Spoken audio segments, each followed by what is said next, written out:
কি নিয়েছো হাতে ওটা? আরে আমি গিমহা শাক বাগানে হয়েছিল না, তুলে নিয়ে চলে এলাম। ওয়াও, দারুণ ব্যাপার গো মা। গিমা শাকগুলো দেখি, এই যে হাতে তুলে দেখাও। বাহ, দারুণ। গিমা শাকের চচ্চড়ি বানাবো। তাই? হ্যাঁ, কাঁচকলা বাগানে হয়েছিল না, কাঁচকলা বন্ধুদের তো দেখিয়েছিলাম, বিরাট একটা কাঁচকলা। সেই কাঁচকলা আলু বেগুন দিয়ে গিমা শাকের চচ্চড়ি বেশ বড় একটা কাঁচকলা কাঁদি পড়েছিল।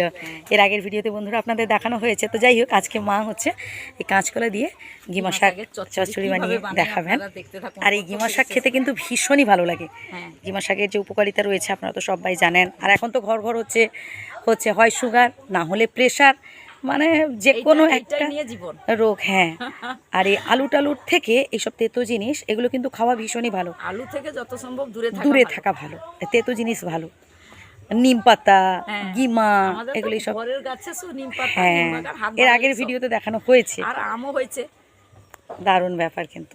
বাগানে কত আম, বাগানে সবকিছু পাওয়া যায়। একদম একদম, আমাদের বাগানে কিন্তু সব কিছুই রয়েছে। গিমা শাক তো যাই হোক, চিনি আমি তুলে নিয়ে চলে এসেছি, দিয়ে একে ভালো করে বেছে ধুয়ে রান্নাঘরে নিয়ে চলে যাব।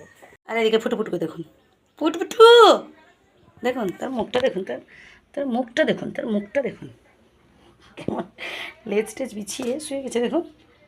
আমার ঘরে থাকবে সকালে, একদম সকাল থেকে হরলিক্স টরলিক্স খাবে। তারপর 10টার সময় আমি ভাত খেয়ে স্কুল যাব।